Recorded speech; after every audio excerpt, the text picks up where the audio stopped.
Entre les lignes avec Clément Viktorovitch, bonjour. Bonjour Jules. Docteur en sciences politiques, tous les dimanches, de bon matin, vous nous aidez à comprendre les enjeux, les arguments d'un débat politique du moment. En cette semaine de rentrée parlementaire, il y avait beaucoup de choix. On va s'arrêter, nous, sur la réforme de l'assurance chômage. Et oui, deuxième réforme de l'assurance chômage en 2 ans, tout de même, après la réforme Pénicaud en 2021, qui déjà a durci les conditions d'accès à l'assurance chômage, c'est désormais la réforme Dussopt qui a été examinée cette semaine à l'Assemblée nationale. Alors, pourquoi un nouveau texte aussi vite ? Eh bien, parce qu'il ne répond pas exactement au même objectif, comme nous l'expliquait Olivier Dussopt, ici même, le ministre du Travail sur France Info, le 24 août dernier. Nous avons des difficultés de recrutement, je l'ai dit, je l'ai répété, et nous avons dans le même temps un nombre de demandeurs d'emploi qui reste important.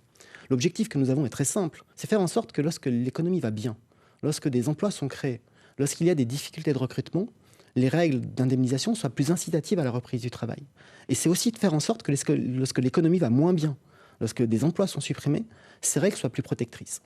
Voilà, vous l'entendez, sur le papier, il s'agirait bien d'une grande réforme structurelle pour le marché de l'emploi. Et sur ce sujet de la réforme de l'assurance chômage, le gouvernement fait preuve de constance. Oui, Jules, c'est ce qu'on peut dire. Ces deux réformes, Pénicaud et Dussopt, reposent en fait sur un seul et même raisonnement, puisqu'il y a en France tout à la fois des chômeurs indemnisés et des emplois non pourvus. En durcissant les règles du chômage, nous encouragerions le retour à l'emploi.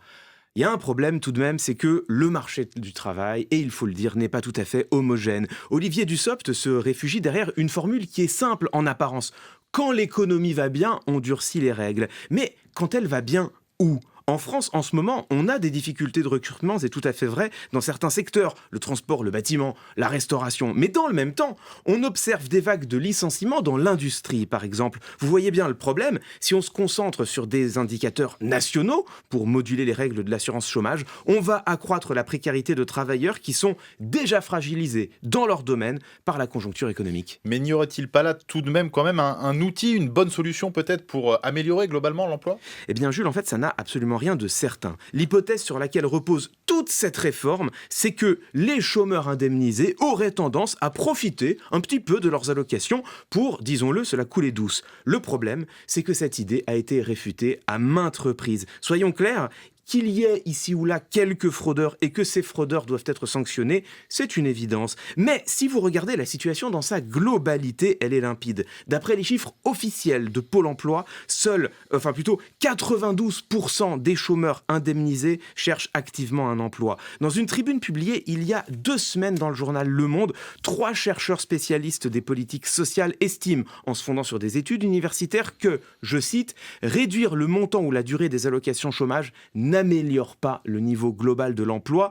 Au fond, la réalité tient en une phrase, l'écrasante majorité des chômeurs ne demande qu'une seule chose, c'est sortir du chômage. » Alors dans ce cas, quels peuvent être les effets de cette réforme à long terme ? Eh bien, c'est simple, ils peuvent être de 2 ordres. Pour les chômeurs, une augmentation de la pauvreté. Le nombre de chômeurs indemnisés par Pôle emploi est actuellement en chute libre. Il était de plus de 40% quand Emmanuel Macron est arrivé au pouvoir.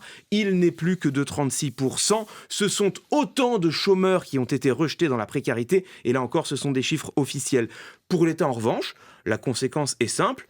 Ce sont des économies. La réforme Pénicaud a déjà permis d'économiser plus de 2 milliards d'euros par an sur le compte des travailleurs en difficulté. La réforme Dussopt, on n'en sait rien, ce qui est en soi un problème, parce que pour l'instant la réforme reste très imprécise, mais cela ira de toute façon dans la même direction.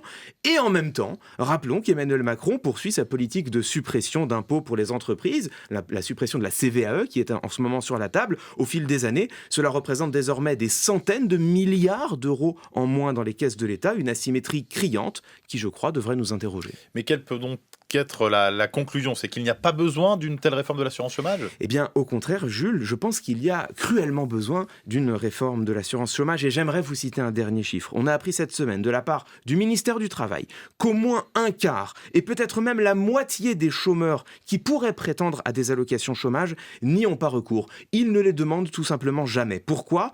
D'une part parce que les campagnes d'information sont insuffisantes et d'autre part parce que les démarches administratives sont décourageantes. Simplifier les procédures de Pôle emploi pour mieux protéger les travailleurs qui ont cotisé au lieu de les stigmatiser, voilà, de mon point de vue, quelle pourrait être une réforme ambitieuse de l'assurance chômage. Votre point de vue, mais aussi des éléments pour mettre tel et tel argument en perspective, c'est ce qu'on fait dans ce rendez-vous entre les lignes avec vous, Clément Viktorovitch, tous les dimanches.